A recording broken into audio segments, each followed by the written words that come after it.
جی، آپ کے علم میں ہے آج کل کرونا وائرس کی وبا جو ہے وہ پھیلی ہوئی ہے. اس ضمن میں چند سوالات ہیں. پہلا سوال تو یہ ہے کہ لوگ آج کل ہینڈ سینیٹائزر استعمال کر رہے ہیں. اس کے بارے میں بعض اہل علم کا یہ کہنا ہے کہ اس کے اندر الکوہل ہوتا ہے، تو یہ لگا تو لیا جائے لیکن نجاست شرعی باہر کے برقرار رہتی ہے. تو یہ جو فقہا کا نقطہ نظر ہے کہ جو چیز حرام ہے وہ نجس بھی ہوتی ہے، اس کو کیسے دیکھتے ہیں؟ اس کی کوئی بنیاد نہیں ہے. جو چیزیں کھانے کے لیے حرام ہیں بس وہ کھانے کے لیے حرام ہے. اور رسالت میں آپ صلی اللہ علیہ وسلم نے خود اس بات کو واضح کر دیا تھا. آپ کو معلوم ہے کہ جب آپ نے دیکھا کہ ایک مردار بکری پڑی ہوئی ہے اور لوگوں نے اس کو چھیڑا ہی نہیں ہے یہ خیال کر کے کہ اللہ تعالیٰ نے اس کا گوشت کھانا حرام کیا ہے، تو فرمایا کہ تم نے اس کی کھال کیوں اتار نہیں لی اور اس کو دباغت دے کے استعمال کیوں نہیں کیا، اس کا کھانا ہی حرام تھا. تو جو چیزیں کھانے کے لیے حرام ہیں بس وہ کھانے کے لیے حرام ہوں گی. اس سے یہ استنباط کرنا کہ یہ نجس یا پلید ہو گئی ہیں تو پھر لوگوں کو شیر کی کھال کے جان ماز بھی نہیں بنانے چاہیے، اس لیے کہ وہ بھی کھانے کے لیے حرام ہے. سارے درندوں کا گوشت حرام کیا گیا ہے. تو میرے نزدیک اس کی کوئی بنیاد نہیں ہے. یعنی اگر آپ ساری فقہ کا مطالعہ کریں تو ایسا نہیں کہ قرآن مجید کی کوئی آیت ہے یا رسالت میں آپ صلی اللہ علیہ وسلم کا کوئی ارشاد ہے جس پر اس کی بنیاد رکھی گئی ہے. محض یہ بات کہہ دینا کہ ہر وہ چیز جو حرام ہے وہ اصل میں چھونے کے لیے بھی نجس ہے، یہ ایک بے بنیاد بات ہے. اسی طرح سے جی، یہ جو وائرس پھیلا ہے کہا جاتا ہے کہ یہ شاید کوئی درندوں کے کھانے سے یا ان کے گوشت سے یا ان کے ساتھ ملاپ سے پھیلا ہے. تو سوال یہ پوچھا گیا ہے کہ دین نے جو ہمیں درندگی سے دور طیبات کھانے کی طرف راغب کیا ہے تو کیا اس میں بھی یہی پہلو ہے کہ ہم ان بڑی بیماریوں سے دور رہیں؟ یہ دین کا موضوع نہیں ہے. بیماریاں کیسے پیدا ہوتی ہیں، ان سے دور رہنے کے لیے کیا احتیاطیں کرنی چاہیے، یہ طب کا موضوع ہے، یہ دین کا موضوع نہیں ہے. اور درندوں کا گوشت کھانے سے اس وجہ سے نہیں روکا گیا. آپ اگر تاریخ کا مطالعہ کریں تو جو جائز جانور ہیں، حلال جانور ہیں، ان سے بہت سے وائرس پھیلے. پرندے تو سارے ہی کم و بیش ایک دو کو چھوڑ کر حلال ہیں، ان سے بہت سے وائرس وجود میں آئے ہیں. تو اس لیے یہ کوئی استدلال نہیں ہے. اپنے دین کو جیسے کہ وہ ہے اسی طرح سمجھنا بھی چاہیے اور اسی طرح پیش بھی کرنا چاہیے. ہمارے دین میں جو حرمتیں ہیں ان کی بنیاد یہ ہے کہ یہ کھانے کے لیے طیب نہیں ہیں جانور. تو درندوں کا گوشت، یہ نہیں کہ کوئی درندے نجس ہیں، درندوں کا گوشت کھانا ممنوع قرار دیا گیا ہے. انسان چونکہ دو چیزوں کا مجموعہ ہے، اس کے اندر اس کی خلقت کے لحاظ سے جو بشری وجود اسے دیا گیا ہے وہ اصل میں جانوروں ہی کا وجود ہے، حیوانی وجود ہے. اور اس کے اندر جو شخصیت ہے وہ اگر تعبیر مستعار لے لیجیے تو ایک روحانی شخصیت ہے، وہ آسمانی ہے، اللہ تعالیٰ کی طرف سے دی گئی ہے. اس شخصیت کے تقاضے اور اس جسمانی وجود کے تقاضے بعض اوقات متزاحم ہو جاتے ہیں. اس میں یہ تاکید کی گئی ہے کہ آپ اسے کمزور کریں. تو اللہ تعالیٰ نے یہ رہنمائی فرمائی ہے کہ آپ جانور جن کا گوشت کھائیں وہ بہیمۃ الانعام ہونے چاہیے، یعنی وہ نرم جانور ہونے چاہیے جو کھانے کے لیے ہی اللہ نے پیدا کیے ہیں. درندوں کا گوشت نہیں کھانا چاہیے. تو یہ اخلاقی پہلو ہے جس کو سامنے رکھا گیا ہے، یہ کوئی طبی پہلو نہیں ہے. یعنی انسان کے اخلاقی وجود کی تطہیر، انسان کے اخلاقی وجود کی پاکیزگی، یہ طیبات کو کھانے سے مستحکم ہوتی. اور یہ اس طرح کے بہائم کو کھانے کے نتیجے میں اس پر اثر پڑتا ہے. ظاہر ہے کہ یہ اثر اس طرح کا نہیں ہے کہ ادھر آپ نے کھایا اور ادھر نمودار ہو گیا. تو اس کو اللہ تعالیٰ نے بنیاد بنایا ہے. چنانچہ آپ ساری جتنی چیزیں ہیں ان کو دیکھیں، مثلا خون پینے کو حرام قرار دے دیا گیا. خون نہیں نکلا تو میتہ ہو گیا، مردار ہو گیا، اس کو کھانے سے. اسی طرح سے ایک جانور ہے، اس کے ساتھ ایک عقائدی نجاست وابستہ ہو گئی ہے، اللہ کے سوا کسی کے نام پر ذبح کر دیا گیا ہے. تو یہ تمام چیزیں جتنی ہیں وہ اخلاقی یا عقیدے کی چیزیں ہیں، ان کا تعلق طبی معلومات سے نہیں ہے، نہ اس بنیاد پر کوئی حرمت کی گئی ہے. میں نے اپنی کتاب میں میزان میں جس کو پڑھا رہا ہوں، خور و نوش کے باب میں یہ بتا دیا ہے کہ یہ طیبات اور خبائث کا فرق ہے جس کی بنیاد پر حرمت حلت قائم کی گئی، جانوروں میں بھی اور ان کے علاوہ باقی اشیاء میں بھی. شراب بھی اسی لیے ممنوع ہے کہ وہ انسان کے لیے، یا نشے کی چیزیں آپ کہہ لیجئے، کہ وہ انسان کی عقل کو خفت کر دیتی ہے. تو وہ بھی اخلاقی پہلو ہے. چنانچہ دیکھیے قرآن مجید نے خود کہا ہے یہ بات کہ اسمہما اکبر من نفعہما. تو بعض اوقات نفع کے مقابل میں ضرر نہیں کہا، اسم کہا ہے. تو اخلاقی پہلو ہے جو دین کا موضوع ہے. دین کے پورے کانٹینٹ کا اگر آپ مطالعہ کریں تو وہ تین چیزوں کا نام ہے عبادات کے بعد. یعنی بدن کی طہارت پیش نظر رہنی چاہیے، خور و نوش کی، کھانے پینے کی چیزوں کی طہارت، وہ کیا ہے؟ طیبات کھائے جائیں گے، خبائث سے اجتناب کیا جائے گا، اخلاق کی طہارت، اسی کو سامنے رکھ کر تمام احکام دیے جاتے ہیں۔ طبی معاملات کا دین سے کوئی تعلق نہیں ہے، اس کے لیے آپ طبیبوں کے پاس جائیے، آپ سائنسی تحقیقات کیجئے، آپ اس سے بچنے کے طریقے سوچئے، اس کو مذہبی مسئلہ نہیں بنانا چاہیے۔ اچھا ہم سب اس ہنگامی صورتحال میں جو اس وائرس کے نتیجے میں پیدا ہوئی، بعض جو دینی تقاضے یا دینی ہدایات ہیں ان کو بھی انتظامی امور کے ماہرین کہتے ہیں کہ ریویو کیا جائے، مثلا حج عمرے سے اجتناب کیا جائے، یا جمعے کی نماز ہے، یا مذہبی اجتماعات اور ہوتے ہیں۔ یہاں تک ڈاکٹر کہہ رہے ہیں کہ رمضان ابھی آنے والا ہے، جو بڑی عمر کے لوگ ہیں ان میں چونکہ امیونٹی لیول کم ہو جاتا ہے روزے میں، تو وہ اصول سمجھنا چاہ رہے ہیں ہم کہ جب کوئی ہنگامی صورتحال ہوتی ہے اور دین کے جو تقاضے ہیں تو اس وقت کیسے بروئے کار لائے جائیں گے؟ ہر وہ چیز جو انسانی جان کے لیے خطرے کا باعث بن رہی ہو تو اس میں یہ تمام چیزیں دوسری صورت میں ادا ہونی شروع ہو جائیں گی۔ یعنی آپ نے نماز پڑھنی ہے تو آپ کوشش کریں گے کہ آپ گھر میں پڑھ لیں، کیونکہ مسجد میں جانے کے نتیجے میں آپ سے دوسروں کو اور دوسروں سے آپ کی جان کو خطرہ ہو سکتا ہے۔ رسالت میں آپ صلی اللہ علیہ وسلم نے تو اپنے زمانے میں یہ مشقت پیش آ گئی کہ شدید بارش ہو رہی ہے، تو آپ کو معلوم ہے کہ اذان میں یہ اعلان کرا دیا جاتا تھا کہ صلوا رحالکم، آپ اپنے گھروں ہی میں نماز ادا کر لیں۔ اسی طرح سے اگر کسی آدمی نے کوئی ایسی چیز کھائی ہوئی ہے جس سے دوسروں کو اذیت ہوتی ہے تو آپ نے فرمایا کہ یہ چیزیں کھا کے، جیسے پیاز کے معاملے میں کہا، لہسن کے معاملے میں، آپ ہماری مسجد میں نہ آئیں، تو اس سے بھی مقصود یہ ہے کہ آپ دوسروں کے لیے اذیت کا باعث نہ بنیں۔ تو ایک تو عام اذیت ہے، اس میں تو چلیے آپ سے کہا جائے گا کلی کر کے آئیے یا دانت صاف کر کے آئیے، لیکن یہاں تو صورتحال یہ ہے کہ ایک خطرناک معاملہ پیدا ہو گیا۔ تو اس میں جو اقدامات کیے جا رہے ہیں، مثلا مسجدوں میں لوگ نماز پڑھنے کے لیے نہیں جا رہے یا حرم میں پابندی لگا دی گئی، یہ بالکل ٹھیک ہے اور دین کی روح کے بالکل مطابق ہے، ایسا ہی کرنا چاہیے ہر ایسے موقع کے اوپر۔ آپ عبادت کی وہ صورتیں اختیار کر لیں کہ جو آپ گھر میں بیٹھ کر کر سکتے ہیں، اللہ کا زیادہ سے زیادہ یاد کریں۔ آپ عمرے کا ارادہ کر رہے تھے، اللہ ہی کو یاد کرنے کے لیے کر رہے تھے، تو اللہ کے یاد کی وہ صورتیں جو گھر میں موجود ہیں ان کو آپ اختیار کریں، اللہ کی کتاب کی تلاوت کریں، آپ اللہ کا ذکر کریں، آپ تسبیحات کریں، تو اللہ کی یاد کو قائم رکھنے کے لیے اور بہت سے طریقے موجود ہیں۔ یہ سب دین کی ہدایت کے بالکل مطابق ہے۔ یعنی اگر انسانی جان کو خطرہ لاحق ہو جائے تو ہمارے دین میں یہ تقاضا نہیں کیا گیا کہ آپ عبادات میں کود پڑیں۔ عبادات میں تو اصول یہ ہے کہ خود کوئی مشقت پیش آ جائے، یعنی یہ اضطرار کا اصول نہیں ہے، مشقت پیش آ جائے تو دوسری صورت میں آپ چلے جاتے ہیں۔ یعنی آپ کو معلوم ہے کہ نماز کے بارے میں قصر کی اجازت دے دی گئی، جمع کی اجازت دے دی گئی، اسی طرح سے اگر کوئی خطرے کا موقع ہے تو فرجالن و رکبانا، آپ چلتے ہوئے پڑھ لیں، آپ سواری کے اوپر پڑھ لیں، تو وہ صورتیں تبدیل ہوتی چلی جاتی ہیں۔ تو یہی دین کا مزاج ہے۔ میں نے اس طرف بھی بارہا توجہ دلائی ہے کہ جو حرام ہیں چیزیں ان کے بارے میں اصول یہ ہے کہ آپ کسی اضطرار میں مبتلا ہوں، یعنی جان پر بنائے، وہ تب جائز ہوتی ہیں۔ عبادات میں آپ جو رخصت لیتے ہیں تو اس کی بنیاد عسر ہے، اور یہ بات خود روزے پر گفتگو کرتے ہوئے اللہ تعالیٰ نے واضح کر دی ہے۔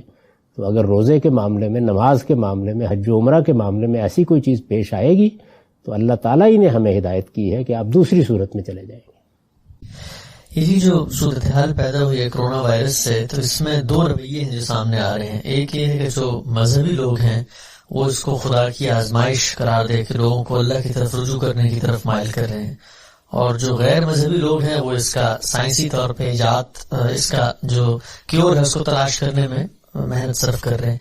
تو اس موقع کے اوپر جب اس طرح کی کوئی آزمائش آتی ہے، رویہ کیا ہونا چاہیے؟ یعنی لوگوں کو ڈرا کے اللہ کی طرف متوجہ کرنا چاہیے یا کوشش کرنی چاہیے کہ اس کا جو حل ہے اس کو تلاش کیا جائے، کیونکہ یہ بیماری بھی انسانوں نے پیدا کی ہے اور اس کا حل بھی انسانوں نے تلاش کرنا۔ دونوں چیزیں ضروری ہیں۔ دیکھیے ایک بندہ مومن تو اصل میں ان دونوں ہی کو ہاتھ میں لے کے چلتا ہے۔ مجھے انفرادی طور پر جب تکلیف آتی ہے تو میرے مذہب نے مجھے یہ تعلیم دی ہے کہ مجھے اس کی تدبیر تلاش کرنی ہے۔ یعنی آپ یہ دیکھتے ہیں کہ انسان کو کوئی تکلیف ہو، بیماری ہو، تو دور دراز دیہات کے لوگ بھی اپنے مریض کو چارپائیوں پر اٹھا کر ہسپتال تلاش کرتے پھر رہے ہوتے ہیں۔ تو اس لیے مسلمانوں کو بھی اسی طرح اس طرح کا علاج دریافت کرنے میں اپنا کام کرنا چاہیے، اس کی طرف متوجہ ہونا چاہیے۔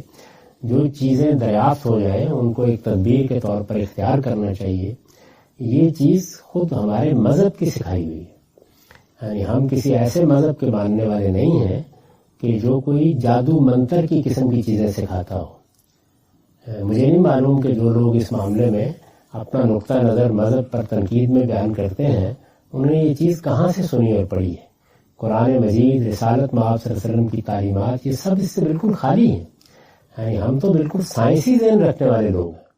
جب بھی کوئی تکلیف آئے گی، مصیبت آئے گی، دنیا میں کوئی معاملہ ہوگا، تو سب سے پہلے جو تعلیم ہمیں دی گئی ہے وہ یہ ہے کہ ہم اپنی عقل کو استعمال کریں گے اور تدبیر کریں گے، بلکہ یہ تدبیریں مقدماً کریں گے. یعنی یہ ہمارا مذہب ہے جس نے ہمیں تعلیم دی.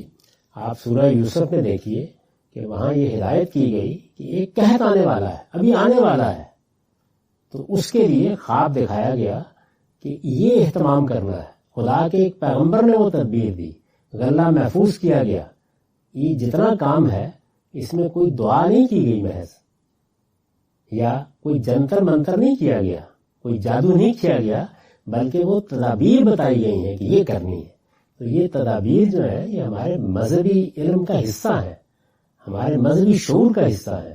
ہمیں کہیں یہ تعلیم نہیں دی گئی کہ ایک طرف اگر لوگ علاج کر رہے ہوں تو تم بیٹھ کے اطمینان کے ساتھ کوئی منتر پڑھ لینا. یہ ہمارے ہاں ایسی کوئی چیز نہیں ہے. تو پہلی چیز یہ. دوسرے یہ کہ ہم بہرحال چونکہ اللہ کو مانتے ہیں اور اللہ تعالیٰ کو ایک ایسی ہستی کے طور پر مانتے ہیں کہ جو فلسفیوں کا محرک اول نہیں ہے، محض ایک حی قیوم ہستی ہے، زندہ اور بیدار ہستی ہے. اس کو اونگ نہیں آتی، وہ ہمارے ساتھ متعلق ہے. اور اس کے بارے میں بھی جس طرح ہمیں سورہ یوسف میں یہ بتایا گیا ہے کہ آنے والی چیز کے لیے بھی اس طرح تدبیریں کرو، یعنی منصوبہ بندی کرو، کیونکہ یہ دنیا اسی اصول پر بنائی گئی ہے. تو اسی طریقے سے یہ سبق بھی ہمیں دیا گیا ہے کہ ایک ملاح کی کشتی کے معاملے میں بھی ہمارا پروردگار براہ راست دیکھ رہا ہوتا ہے کہ اس کو بچانا ہے یا کیا کرنا ہے. تو اس لیے دونوں چیزیں ضروری ہیں. تو ہم اپنے رب سے دعائیں بھی کرتے ہیں، وہ عام حالات میں بھی کرتے ہیں. وہی زکام ہو جائے تو اس میں بھی کر رہے ہوتے ہیں، کھانسی آ جائے تو اس میں بھی کر رہے ہوتے ہیں، لیکن علاج کر کے کر رہے ہوتے ہیں. یہی تعلیم ہمیں دی گئی ہے. یعنی پوری طرح ہم علاج کرتے ہیں. اور پھر یہ جو اس طرح بیماری آتی ہے، تکلیف آتی ہے، اس کے بھی دونوں پہلو ہیں. یعنی ایک اس کا وہ سائنسی پہلو ہے کہ یہ کن اسباب سے آئی ہے، ان اسباب کو پیدا کرنے میں میرا آپ کا کیا دخل ہے، غلطی کہاں ہوئی ہے. تو اس میں بھی ہمارا رویہ بالکل یہی ہوتا ہے کہ ہم اس غلطی کو تلاش کریں گے، اس کا ازالہ کرنے کی صحیح کریں گے. لیکن دوسری جانب ہمیں یہ تعلیم بھی دی گئی ہے کہ یہ جو کچھ بھی ہوتا ہے یہ اس مالک کی طرف سے ہوتا ہے، اس کے اذن سے ہوتا ہے. تو اس لیے ہم اس کی بارگاہ میں بھی حاضر ہوں گے، اس کے سامنے بھی گڑگڑائیں گے. اور یہ بھی بتایا گیا ہے کہ یہ وہ کیوں ہونے دیتا ہے. یعنی وہ ہماری غلطیوں کے باوجود، کوتاہیوں کے باوجود اس پر قدرت رکھتا ہے کہ اس کو روک دے. وہ اس کائنات کا خالق ہے، لیکن اس نے ہمیں اپنی کتاب میں یہ تعلیم دی ہے کہ یہ میرے نظر ہوتے ہیں. یہ بات میں کئی مرتبہ کہہ چکا ہوں کہ عذاب کا دروازہ تو رسول اللہ کے بعد بند ہو گیا، لیکن نظر کا مطلب کیا ہے؟ تنبیہات. یعنی کبھی موت کو جمع کر کے، کبھی زلزلے سے، کبھی طوفان سے خدا تنبیہ کرتا ہے. اور وہ ہمارے بس میں نہیں ہوتا. پھر جب وہ چیز آ جاتی ہے تو ان دونوں چیزوں کے حسین امتزاج سے ایک بندہ مومن کی شخصیت پیدا ہوتی ہے. تو یہ شخصیت ہے جس کو ہمہ وقت ہمیں ساتھ لے کے چلنا ہے. یعنی تدبیر، علم، اس کا صحیح شعور، اس میں ہم نہ توہمات میں مبتلا ہوں گے، نہ اس کا شکار ہوں گے. نہ ہمیں یہ تعلیم دی گئی ہے کہ ایک جانب علاج کرنے والا معالج ہے، تم جا کے دعا کرنا شروع کر دو. نہیں، ہمیں یہ کہا گیا ہے کہ تم علاج کرو، علاج کو دریافت کرو. تمہیں بھی اسی طریقے سے انسانیت کی خدمت کے لیے سرگرم ہونا چاہیے جس طرح کے ہونے کا حق ہے. لیکن دوسری طرف اپنی تمام تدبیروں کی کامیابی کے لیے اپنے رب کے سامنے دعا کرو. یہ جو تنبیہات ہیں یہ ہر پہلو سے ہیں. یہ ہمیں ہمارے گناہوں کی طرف بھی متوجہ کرتی ہیں. یہ خدا سے بیگانگی کے معاملے میں بھی ہمیں بیدار کرتی ہیں. اس وقت بھی اگر آپ غور کر کے دیکھیں تو اس وبا نے ہم مسلمانوں کو خدا یاد کرایا ہے، باقی دنیا کو بھی کرایا ہے. یعنی باقی دنیا بھی اب دعائیں کرنے لگ گئی ہے، یاد کرایا ہے. تو یہ وہ تنبیہ کا پہلو ہے جو اللہ تعالیٰ کی طرف سے جب اس طرح کی چیز ہوتی ہے تو اس میں موجود ہوتا ہے. لیکن اللہ نے یہ دنیا بنائی اس طریقے سے ہے کہ اس کا مطلب یہ نہیں کہ یہ خدا کی تنبیہ ہے تو اب ہم اطمینان کے ساتھ بیٹھ جائیں. ہمیں وہ سب کام کرنے ہیں جو اس سے بچاؤ کے ہیں. اگر ہم وہ نہیں کریں گے تو اللہ کے قانون کے مطابق یہ تنبیہ پھر ایک بہت بڑی سزا بن جائے گی. اس لیے کہ جو دنیا میں ہمیں علم دیا گیا ہے، عقل دی گئی ہے، اس کا استعمال نہ کرنا بھی بڑے برے نتائج کا ذریعہ بن جاتا ہے. تو ہمارے دین کی تعلیم یہ ہے، اور یہی ایک صحیح متوازن تعلیم ہے. باقی یہ کہ اگر کچھ لوگ یہ سمجھتے ہیں کہ یہ دنیا اس اصول پر بنی ہے کہ اس میں بیٹھ کے ایک طرف لوگ علاج کریں اور کسی مرض کی دوا تلاش کریں اور دوسری طرف کچھ لوگ منتر پڑھتے رہیں، تو یہ ہمارا عقیدہ نہیں ہے. اور نہ ہمارا یہ عقیدہ ہے کہ یہ دعائیں اور یہ تدبیریں اور یہ سب چیزیں یہ اپنی ذات میں مؤثر ہیں. ہمارا رب مؤثر کرے گا، یہ مؤثر ہو جائیں گی. وہ مؤثر نہیں ہونے دے گا تو بڑی سے بڑی تدبیر بھی بے بسی میں چلی جائے گی. بہت شکریہ، ہم سے بڑی تفصیل سے آپ نے بتایا. ایک اور پہلو جو میں سمجھنا چاہ رہا ہوں وہ یہ کہ ہم یہ دیکھتے ہیں کہ موجودہ دور سائنسی ایجادات کا دور ہے، اور انسانیت نے وہ ترقی کی جو منتہا ہے یا منہاج ہے اس کو حاصل کیا ہے، اور اسی ضام میں ہمیں بعض فلسفے اٹھتے ہوئے نظر آتے ہیں. بلکہ یہاں تک بھی کچھ عرصہ پہلے گفتگو ہو رہی تھی کہ سائنس شاید اس پہ بھی قدرت پالے کہ موت کو بھی شکست دے دے. تو یہ بتائیے گا کہ اللہ تعالیٰ کی جو یہ تنبیہات ہیں اور عالمی سطح پر جب آتی ہیں تو آپ کو یہ جو تنبیہ کرونا وائرس کی صورت میں آئی ہے اور اس سے جو ایک عالمی منظرنامہ بنا ہے، ملک بند ہو رہے ہیں اور لوگوں کے ہجوم جمع ہیں اور پریشان ہیں، یہ کیا دکھاتا کیا ہے انسانیت کو کہ تمہارے جو یہ مطلب فلسفے اس ضمن میں جاری تھے ان کو کیا خدا کوئی تنبیہ کے ذریعے شکست دینا چاہتے ہیں؟ نہیں، دیکھیے یہ تنبیہ ہوتی اس لیے ہے، توجہ دلائی ہے. شکست اور فتح کی نفسیات سے نکلنا چاہیے. جس کو نظر یا تنبیہ کہا ہے قرآن مجید نے، اس سے مقصود یہ ہوتا ہے کہ انسان غفلت میں مبتلا ہو جاتا ہے. انسان بعض اوقات بہت معمول کی قریب کی چیزوں کے سحر میں مبتلا ہو جاتا ہے، اسے احساس نہیں ہوتا. میں نے کئی مرتبہ توجہ دلائی ہے کہ سائنس کی جو ایجادات ہیں یہ انسانیت کی بڑی خدمت ہوئی ہے. اس کے نتیجے میں آپ دیکھیں سفر میں کیا سہولتیں پیدا ہو گئی ہیں، ابلاغ میں کیا سہولتیں پیدا ہو گئی ہیں، انسانوں کو اور کیا کیا نعمتیں ملی ہیں. ان پر اللہ کا شکر ادا کرنا چاہیے. اسی طرح اس دنیا کو، کائنات کو سمجھنے میں بھی سائنس نے بڑی ترقی کی ہے. یعنی یہ دنیا وجود میں کیسے آئی ہے، یہ بگ بینگ کیا تھا، یہ کائنات کس طرح پھیلتی چلی جا رہی ہے، اس میں اجرام فلکی کیسے وجود میں آتے ہیں، بہت سے حقائق انسان نے جان لی ہے. لیکن وہ بنیادی مسئلہ جو اس کائنات میں انسان کے لیے سب سے بڑا پرابلم رہا ہے ہمیشہ، وہ کیا ہے؟ مادے کا وجود میں آنا، مادے سے حیات کا پیدا ہونا، حیات میں شعور آ جانا. اس میں تو ایک قدم بھی نہیں بڑھایا گیا. تو اس وجہ سے سائنس کو اس وقت کوئی بات کہنے کا یارہ ہونا چاہیے جب وہ اس طرف کوئی قدم بڑھائے گی. ایک قدم بھی نہیں بڑھایا گیا اس معاملے میں، بلکہ آثار بھی نہیں ہے کہ ادھر کوئی قدم بڑھ سکتا ہے. یعنی ابھی دور دور تک اس کے کوئی آثار نہیں ہیں. تو اس وجہ سے اس طرح کے موقع پر آپ کو اپنے حدود میں رہنا چاہیے. جو آپ کی خوبیاں ہیں وہ بہت غیر معمولی ہیں، جو آپ کے کمالات ہیں یا آپ کے کرشمے ہیں بہت غیر معمولی ہیں، لیکن کائنات کے معمے کو حل کرنے کے معاملے میں تو ایک قدم بھی نہیں اٹھا. تو اس لیے ایاز قدر خود بشناس پر اپنے اندر رہنا چاہیے. انسان کی غلطی کیا ہے؟ یعنی اس کو وہ جو کہتے ہیں نا محاورے میں کہ ہلدی کی گانٹ مل گئی، آپ نے پنساری کی دکان کھول دی. تو یہ ہلدی کی گانٹ ہوتا ہے ہمارا علم، ہماری دولت، ہمارا عز و جاہ، ہمارا اقتدار. تو اللہ تعالیٰ وقتاً فوقتاً عام انسانوں کو بھی آپ دیکھیں کیسے متکبر لوگ ہوتے ہیں، چودھریوں میں، بڑوں میں، سیاستدانوں میں، لیڈروں میں، تو ان کو بھی جھنجھوڑتا رہتا ہے. تو اس طرح بحثیت مجموعی بھی بعض اوقات پوری انسانیت کو جھنجھوڑنے کی ضرورت ہوتی ہے. یہ جھنجھوڑنے کی ضرورت ہے جس کے تحت اللہ تعالیٰ، یہ اس کے لیے کیا مشکل تھا کہ یہ وائرس جب وجود میں آیا تھا تو اس کے شیوع کو وہی روک دیتا، لیکن وہ ہو رہا ہے تاکہ انسانوں کو توجہ ہو اس جانب کہ وہ کتنے بے بس ہیں اور کتنے خدا کی اس کائنات کے اندر، یعنی ایک غیر مرئی چیز گویا تمام انسانوں کو ایسے پینک میں مبتلا کر گئی ہے کہ جس کا کوئی علاج ہی ظاہر سمجھ میں نہیں آ رہا ان کی. یعنی ساری تدبیریں ناکام ہو گئی ہیں اس میں. تو یہ نظر ہے، تنبیہات ہے، یعنی انسان کو جھنجھوڑنے اور توجہ دلانے کی چیزیں. جی جاوید صاحب، اسی پر ایک فالو اپ سوال تھا. تو آپ نے جیسے فرمایا کہ یہ تنبیہ کا موقع ہے، لیکن جب ہم ہسٹری میں اگر دیکھیں تو ہمیں یہ بھی معلوم ہوتا ہے کہ اس طرح کی جب مصیبتیں آتی ہیں اس کے نتیجے میں انسان کی جو تخلیقی صلاحیت ہے اس میں بھی بہت زیادہ اضافہ ہوتا ہے. اس سے آگے بڑھنے کی اس کو ہوتا ہے کہ آئندہ ایسا ہوتا میں کس طرح کروں گا، اور اس کے نتیجے میں بہت زبردست قسم کی پروگرس ہوتی ہے.